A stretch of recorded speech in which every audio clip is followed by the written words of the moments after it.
Welcome, Emma Kelly of Breath Life Studio, to the Heartfelt Business Path Chat today. Lovely to have you here. Thank you, Jess. It's wonderful to be here as always. It's fabulous catching up with you. Yeah, so I think to be upfront, Emma and I have been friends for a really, really long time. I'd say we must be coming up to, well, it's got to be at least 26 years. Yes, it If not does. slightly longer actually. And Emma and I also are business buddies as well because as we've charted our paths, professional paths through the years, we've always sort of been connected in that regard as well. And I have you here today because you came and did a little check-in with my Heartfelt Story Circle, last year, and I thought it would be really nice to sort of reprise that chat here for this chat, for the Heartfelt Business Path chat. So, to get us started, can you tell us a little bit of your story to now? Sure. And as you've said, yes, we have been friends a very long time. And it's been a really nice process and story for us too, because I've loved watching you progress in your world and same with me because we are in that, we've always been in that marketing business sector. I've been business development manager for a lot of different companies over the last, couple of decades. And I've been building other people's brands and marketing. And I guess within that, I've realized I've been building my own brand um, within that, which was really nice to kind of come to that realization yesterday that, last year when I started this was thinking about, yes, I've been in marketing and business development in both the, private, public sectors and a lot of different businesses, tourism, furniture design, content creation, and then all of it, I guess, builds you up into where you are and where you land here. And so I've been building the Emma Kelly story for the last, couple of decades, but now I'm building my business, Breath Life Studio, and that's where I've kind of landed now, and that's why we're catching up today. Yeah, and I think I remember your tourism days, tourism marketing days. And yeah, you're right. It is, I always say that, we have a narrative in our society about that, you should know exactly who you are and what you are so young. Like we expect our kids to know what they want to do when they're 18, when it takes a lifetime to build a human and it takes a lifetime to build the layers that bring you to a place where you really kind of know who you are and what you are and what you're for. So I think it's kind of that's a really nice way to frame it that you've been building the Emma Kelly story all this time and now you actually get to tell the Emma Kelly Yeah. story rather than just all the other stuff. Uh, Yeah, and I think you're spot on that every job you have, no matter how big or small, gets you to where you are. And I think that's the great part about being the age we are too, is we know who we are, where we usually love our story and where we've come from, and now we just want to live it and enjoy it and embody it with what we're doing. Mm. And that's yeah, and all the shades of our story too, not just the good. Like we know all the shades make up the final color. So it's yeah, I love that. Thank you. So why did you start your business, Breath Life Studio in particular? Apart from writing the Emma Kelly story. Yeah.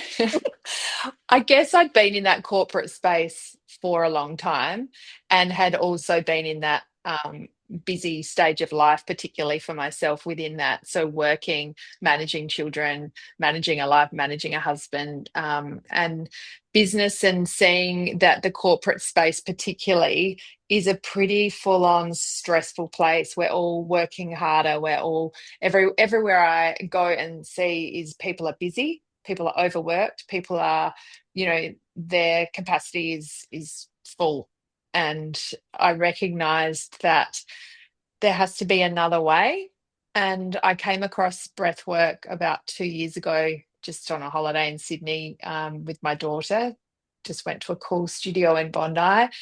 Like, they went through a breathwork session, had no idea what I was doing, and just went, oh wow. It just, like, I knew straight away that that was something that, one, affected my state, and then two, what, I needed to know what it was. I needed to know what to do and how to do it. And that's what I went into. I studied it. I have now just finished my master's in breathwork and are taking it out, particularly in that corporate space, to now help people and help them build their capacity of what, they can regulate themselves, become regulated, expand more, and then be able to be better leaders and better humans in their everyday and in their life. So that's kind of the why, I guess, and the Mm. how. So it's breath work. Can you tell us a little bit about, because some people might not know what that is exactly? Yeah. So breath work is basically we breathe. Everyone breathes every day, but it's about being consciously connected to your breath. So being conscious about how you're breathing and slowing everything down. So people overbreathe, and we're getting them to consciously think about it and breathe in a particular way that gets a particular result. So there is, you can breathe faster to get a result and to get energy. And I did a bit of that before I came in to you because it's the afternoon, and instead of coffee, I'll do a bit of fast breathing, and it activates you and gives you energy. But then there's also the down regulating breath work that can regulate your system, regulate your nervous system, and bring you more into that parasympathetic state. Because a lot of the time, when you are stressed and anxious or overworked, you are in that fight or flight sympathetic state. And breath work, if you use it as a tool and breathe a certain way, it can just bring you down and regulate your nervous system really Mm, simply through the breath. mm. So I've been doing a bit of work with heart math on heart coherence, and I've done the Yes. heart math facilitation course. I haven't done the mentoring course yet, but that's my step. And that's exactly what it is. It's just a very simple process of intentionally breathing into your heart, which I know you do as part of breath work as well. And it just blows my mind the neurotransmitters or the neurochemicals that are released in this process. Like the body Mm, wants to come back into homeostasis. And it's we've got actually all the tools within it mm, to do that. And really, breath is this simple tool that in many ways that we can all access wherever we are. It's amazing. So even the heart coherence I just find is so powerful for people connecting to their stories, connecting with how to tell their mm. stories and who they are, remembering who they are. So yeah, I can see the power of breath in a broader sense just from doing that too. Oh, 100%. And there's a lot of research now going into it. There's a lot of stuff happening at university level, particularly with medicine, psychology, all of that, those industries, because, you know, um, talking's great and working through your issues, but the breath goes deeper into the body and changing your body in a way that talking can't do. So when you put those two together, it's pretty powerful. And Mm, as you said, that heart coherence that's how we're meant to be breathing every day. And it's that 5 in, 5 out. So it's pretty slow breath, but it's just connecting you, as you say, it's connecting you back to your body. And then it connects you back to the room. Like it's pretty cool watching, a group of people and bringing that breath in, getting them, watching them regulating their nervous system and calming down. And then the whole room shifts, and it's mm. really interesting watching how then the communication shifts within that space. So Yeah. yeah, the storytelling is pretty cool when you open them up with breath work and lead with that, and then really start getting them thinking about who they are, who they were as a young person, what's got lost in translation in between that world, and who they want to be going forward. And breath work can, I find, like really bring them in and regulate them to be better humans and remember who they are to be better leaders. Mm. So that's really who you're help. You're really, your goal with Breathlight Studio is really to help corporate, like to move into those corporate sort of industries, and I guess then be part of changing how the whole ecosystem works a bit, because I actually was listening to a podcast the other week from HeartMath about PwC having a wellbeing director, and she incorporated the HeartMath principles into Mm, PwC in the States. But in particular, they took it into the cybersecurity division first. And they, as she said, the hardest division to probably take it to, but the one that they had ultimately the most impact, and the changes in the very real changes they had in output, in crisis response and management were significant. So I guess it's your really that's sort of what your goal is, isn't it? To take it into Yeah. to change Yeah, grassroots. I think so. I mean, breath work, a lot of people think it's the wellness industry. It's they see the breath that it can be that real crazy experience where your body can have a breakthrough session. And yes, there is that. And there's facilitators that do a lot of that work and do some amazing work in that space. But for me, I guess from the background, where I've come from, and corporate is my happy place. That's where I feel most comfortable. And I feel that they're probably the people that need it the most. And they are our leaders. They are our, running teams and running big organizations. And to be able to help them really excites me. And I've now seen that. Like I've worked, in accounting firms, in legal firms, in the medical space. And it's really beautiful seeing the change in the group from when I walk in the door and they all sort of say, what's this breathwork? Who's this crazy woman? And they can see that I'm corporate and pretty normal. We get talking, I get them breathing, and by the end, they just want to know everything. They open up, they want to, hear stories, hear what breathwork can do. When are we doing it again? And it's fun. And yeah, as you say, on the weekend, I caught up with someone who is in defence, and she's running a very big group of engineers in building the ships here in South Australia. And she was really interested in it because she's got people that work with her who are super intelligent, making, really big decisions and massive jobs. And they're a team, but because they're such intellects and have such high pressure jobs, there's a real need for that, you know, regulating themselves, but also bringing them together as a team. And what I love about breath work is when you're working with a group, it does just that. And you're building their own capacity and then their capacity to be able to communicate and recognize themselves as, who they are and what sort of leader they are, and then how they're going to connect with this room. And it's like watching a symphony in an orchestra, and it's just that, like you're controlling that room of breath and those people, and it's just beautiful to watch. It's like music, and building them up over a series of time, because that's what I love to do too, is working with a group for a number of sessions, and by the end really putting them out of their comfort zone, throwing them in icy cold water and breath, and where they've all got to work together and all got to be a team. And yeah, that's pretty cool. So that's kind of how it looks to work with you, is they're bigger sessions with groups. That's your preference?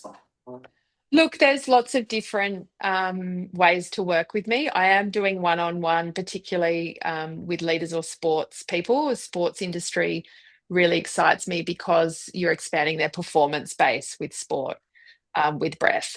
And that science-based sport performance is really cool. And seeing these athletes who, even if they're injured, just working with breath, are getting PBs afterwards. So there's that. Then there's working with teams within that sporting space. There's also, yes, working mainly with the corporates. Look, it always, for me, I like to start at the top with the leaders, because if you're fixing them, you're kind of fixing the whole organization. So smaller groups within a leadership team, and then working with the organization as a whole and as a collective alongside, works really beautifully. And then I do a lot of conference work. So, you know, morning openers, lunch resets, afternoon closing is a really nice add-on. And then, yeah, it just keeps getting more and more. So retreats, events, yeah, it can pretty much fit into any space. It's just my capacity. And now I'm building a team around me to help me with that, because that became pretty apparent that I can't do it all. My Mm. capacity is not that big.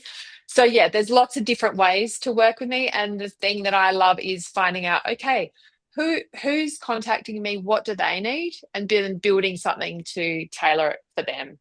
Yeah. so that they then get the most out of, breath work and what we can do.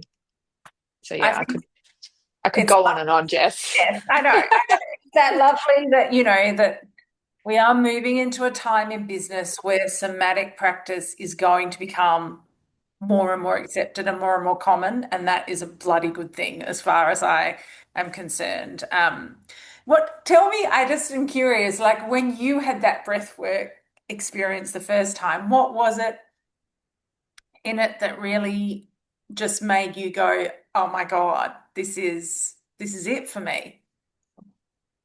I think for a long time I had been busy, and that's the only way to describe it. I, have three kids, teenagers, a lot of stuff going on with them, year 12. Then I'm working and I'm building, a business as a business development manager. It was big. My husband's a lawyer. He's doing his company. We've got friends, we've got family, we're middle-aged, so we've got lots of stuff going on. And I'd been busy. And then for a minute, I stopped and breathed. And I think what happened in that session, it cracks you open because without realizing it, meditation doesn't work for me. My mind's too busy. I'm that ADHD person. Breath work, you're concentrating on that, you're breathing, you're relaxing, and it all kind of is this beautiful organic state that you get in, and you just go, ah, okay, what the hell am I doing? And this is something I want to do all the time because it makes you feel so good. Mm. Yeah, I think I think that's so interesting what you said about the ADHD too. So I hear that a lot about meditation, but I think that busy story is so relatable for most Mm. people in middle age. So you talked a little bit about why you do what you do. Like, is there a real purpose that's driven you in your life outside of all that? You know, is there a thread you can really identify that's driven you your whole life? Is there something that's been in your heart to do Oh, outside? 100%. Yeah, yeah, 100%. I was brought up by a single mum in Sydney in the 80s when all of that spirituality was coming in. There were float tanks, there were meditation, there was Course in Miracles, like everything, you name it, I did it as a kid. And because I was brought up by a single mum, she dragged me to everything. I was exposed to everything, which at the time I was like, oh my God, what are we doing? This crazy stuff. But I'm so grateful for it now because I think it's been a common thread throughout my life that there's always been another way. There's always been another thought that drives me. And because I'm quite a spiritual person, I suppose there's that element of breath work that when you're doing breath work, it can take you into that meditative state. And for me, I feel like that there's more to life than just, what we're doing in this every day. And I guess breath work takes me to that place too. And it's not really a belief system, I suppose. Like you could say, there's religion and people believe in religion. For me, it's more a spirituality that we're on this planet looking at, there needs to be more care and more love for everyone. And this is something that I think resonates with me because it does do that. I'm going out sharing this beautiful technique that is sharing love and kindness and giving back to people because there's not enough of that in the world. And I think slowly it's changing, but there needs to be more. And for me, this is a way that I can do that. And crack people open for them to be, in touch with themselves again and to be human again, because there's not enough of that. So I think that kind of drives me too, that there's always been that element from when I was young, that there's always this human element, if you like. And Mm. particularly with the world, the way AI is going and the way the world is going, this is a human element to my work, to what I can give back and how I can do it, which really fills my cup up too. And yeah, I resonate with you there because I think the other layer to that is the place that this is the most important, in my opinion, in the current world is in business. Because Mm, we're a capitalist world, that's how we've been built, and it's time to change that. It's time to change Mm, what that looks like. It's time to change it from the grassroots up. And so, really, the place to do that is from within business. If we can change mm, businesses to be more somatic, to be more well, to be more intuitive, to be more heart-led, then we start to actually change the world. And it doesn't have to just be one big business. The fact is, all mm, of us little businesses knitting together, the more of us singing from that song sheet, the more that song becomes a big, loud one. Um, mm, and yeah, I totally resonate with that too. mm. So we're going to change tack a bit now. We're going to talk about storytelling. Right. These things that you have to learn. You actually do know how to do this, but so many people that start small businesses don't. It's not their trade to be marketers, so they're having to suddenly like, what? I got to tell my stories and work out how to do this stuff. I'm not even remotely interested. But I'd be so interested to hear what your biggest challenges are in telling the story of your business. Uh, You're struggling so now. And given you do know better than some. How I do know. And I laugh at myself because, yeah, I'm really good at marketing and I'm really good at selling. But when you have to sell yourself and sell your own business, oh my God, the self-doubt that comes in, I question everything. It's hilarious. And I am searching constantly for other people. What do you think about this? Is this okay? What does this look like? And it's like when you are doing it for someone else, I never questioned my decisions. I never questioned how I sold, how I marketed, the channels I used, nothing. Now I question everything. It's hilarious, but yeah, it's hard too. It's really hard. So, um, come back to asking me specifics maybe, and then I can answer that. No, I think that's really nice to hear because that'll be relatable for people because most people would go, I'm not a marketer, that's why I'm struggling with this. But actually your challenge is exactly the same as theirs, is that Oh they're yeah. thinking, they feel not enough, they're comparing themselves to what's out there. Hmm. So it's all the same. We're all the Total same imposter. problem. Yeah, yeah, Total imposter syndrome. And I'm no different. And I've been doing business development and marketing and sales my whole life. yeah. So what are you doing to get through that then? Breathing, Yeah. like literally. Ignorance, yeah. Yeah, at 2 a.m. this morning, I woke up really anxious because I've got a lot going on at the moment and in business. And I literally thought, right, I actually have to take control of this. So I got out my the guy who I train with has sent me some stuff I can just play because there's not a lot in Adelaide where I can go. So Mm. I put him in my ears and I breathed for, an hour in the middle of the night that regulated my system. So yes, breathing. And two, I have really good people in my life. You're one of them. And I've got people to, see what's happening. I try and stay current in the fact of what is needed to be done and the channels I need to use.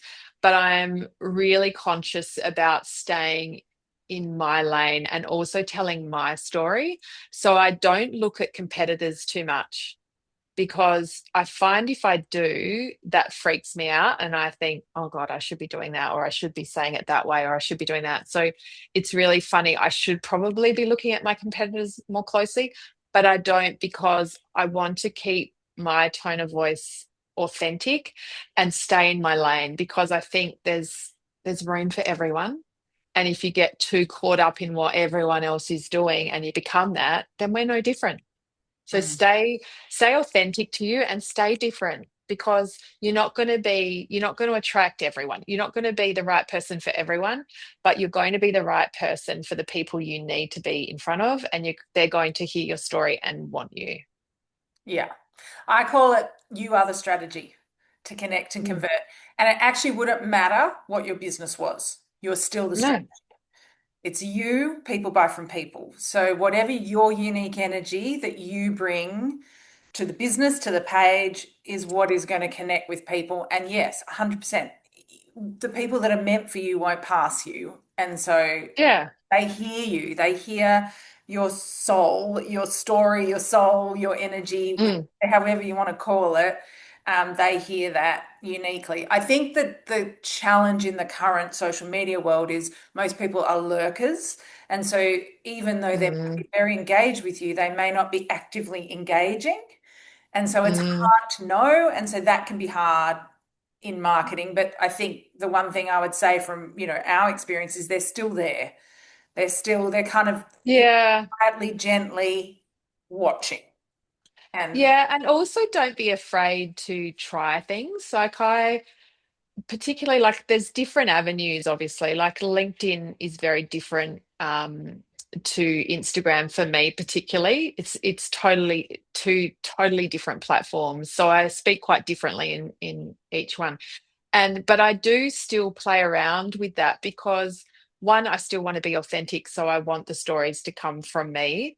But I also have there's obviously a strategic marketing edge to it, but I play around with it. And even though some stories don't get the same result as in the same number of views, the same comments, the same likes, I still love it because one, it's authentically me. So people that are looking aren't saying, oh, she's always selling, she's always doing something. She's actually goofing around a bit and talking about something that means something to her. mm, So I think have a bit of a play, see what works, see what doesn't work. You can always take it down. mm. It doesn't have to stay there. But yeah, I don't know. Does that Yeah, help in some way no, too? I think that's 100% what I would always, guide people in. You just got to have a crack. But it can feel stretchy, and there's no question that it is at times stretchy.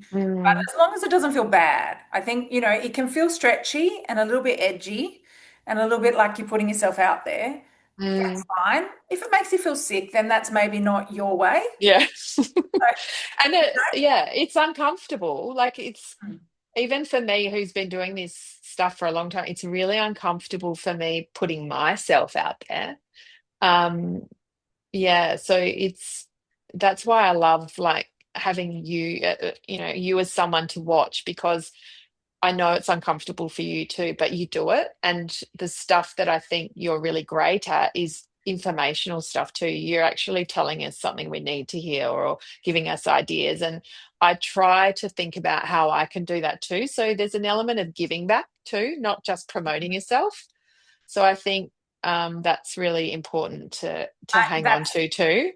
Yeah, I think that's actually a really important point. There has to be an element, especially if you're heart led, there has to be an element of service in what you're sharing. It doesn't Mm, always have to be of service, but there needs to be in the mix, I think, an element of service because mm, that is part of the energy of the energetic exchange that you then have. totally. Yeah. And a bit of fun. Don't Yeah. take yourself so seriously. People think, oh, I've got to be so politically correct. Yes, you do. And you need to be respectful on those channels, but you can also, give it a bit of nudge and a bit of fun. And I Mm, think people have lost sight of that a bit mm. too. And that's why I love doing what I do because I can go in there and, as you say, it doesn't really matter what I'm doing. I can just go in there and be me Be you. and take some breath work out there and have some fun with Mm, it mm. And and that's shake it up. brand personality, and that's important for people to absorb. Yeah. Love that. Thank you. Now, intuition. I like to Yes. ask this question because, as you know, I have felt as a strategic, a business that's all about strategy and practical application, but also absolutely about intersecting with intuition. And Mm, obviously, you and I, we have had a similar upbringing as well. So that was our very first connection 26 years ago, would have been around intuition. totally. How has your intuition nudged you, in your business? Are there things you do or have done that have just been pure intuitive nudges? Probably everything. And if I don't do it, it usually fucks up, Mhm. if I can say that word. Yeah, I think, look, this whole experience with breathwork, I always knew I'd have my own business at some point in my career. I always, everything I've done has, led me here. I wasn't quite sure in what capacity, but I'm really glad it's this. And I think it was the intuitive nudge that pushed me into this too. It cracked me open that first session I did in Bondi. Um, and pushed me the whole way. Like I think I just knew I had to do it. I knew I had to do this, and I didn't know how I was going to do it. Like the course I did is in New South Wales. You do it online, then you have to go there. I've got a busy life here. Yeah, it's quite expensive. But it just all happened because I knew it just kept pushing me in a certain way. The people that I've connected to within this space too, I've totally intuitively listened to that because none of them live here in Adelaide. They're all everywhere else. But I just felt connected to them. And I know at some point that we're going to work together, we're going to do something. So I just felt every step along the way, I've been intuitively led, and it's led me completely in the right path. And I think that probably is also the age we're at where, you know, I'm a swearer, so I'm sorry, Jess, I'm going to swear again, but we have zero fucks to give now. It's like, we are who we are. We're proud of who we are. We're building something that makes a difference to the world. It makes a difference to us. And we're just doing it, and we're led intuitively every step of the way, I believe. Mm. And sometimes intuitive stuff doesn't make sense in the old metrics of success. And so 100%. 100% your example, like where you've gone, I'm just going to do this. My God, this is what I'm going to do now. And you Yeah. look at what you've done.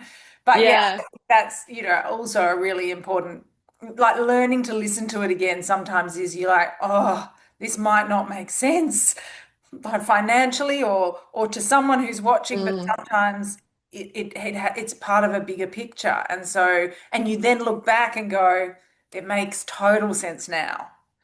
100%. And I think, we get caught up in too much of oh, I don't have enough time. Oh, I don't have enough money. Oh, I've got that going on. You've always got stuff going on, but sometimes you just have to jump. You have to take that leap of faith. And that's totally what I've done. And look, who knows? I don't know where I'm going to be in 12 months' time. Hopefully I'll be doing this and traveling around and it'll be magical. But who knows, it could be a complete disaster too. Hopefully it's not. But I think if you don't take that leap of faith, for me, I can't live my life like that. Mm, I'm a bit of a risk taker. I'm an all in, I jump in, I can't half do things. mm, So yeah, I've left my permanent job. I've freaked my family out. I'm doing something that is a bit crazy and a bit different, but I just know I have to do it. And I'm really excited about it. And if it doesn't work, who cares? mm, I've had a great life doing it. I've had fun and hopefully I made a difference and hopefully it's, hugely successful. That's where I see it going, but who knows? mm, That's right. Sometimes the nudges are big things, and sometimes they can just be little things. But it is, yeah, the more you listen, and I agree. I think the more you don't listen, the more you keep getting them in other forms until sometimes perhaps you get them in not such a great form. That can happen too. So yeah. I Totally. I think you're still going to be here in 12 months doing some pretty wonderful things. There's work to be done. Well, fingers There's crossed, work to Jess. be done. All right. To wrap up, tell us how people can work with you. Where can they find you and how they can work with you? Okay, so Breath Life Studio is the name of my business. I have a website. You can, be part of that community. You can flick me a message through there. I'm also on Instagram and LinkedIn, so you can DM me. You can message me on that space, or you can give me a call. My number's on there. I love talking about this stuff, so yeah, I'm happy to take a call, meet for a coffee, have a conversation, because I think the best thing about this is having a conversation, finding out what you need. And, I will move heaven and earth to make it happen in any way I can. And I've got a really good team now that I can call on that are specialists in different areas, psychologists, business development, sports, performance, movement. And so, yeah, I feel really confident in my team now. So reach out and yes, love to chat about breath work and all things I can do for your crew. Thanks, Em. Lovely to chat. Heartfelt business Pleasure. chat with you. And yes, I have no doubt you're still going to be here in 12 months doing exactly what you're doing. Probably Ben Hur. I love it. Hopefully we can have a catch up again in 12 months and we'll be Yes. both See?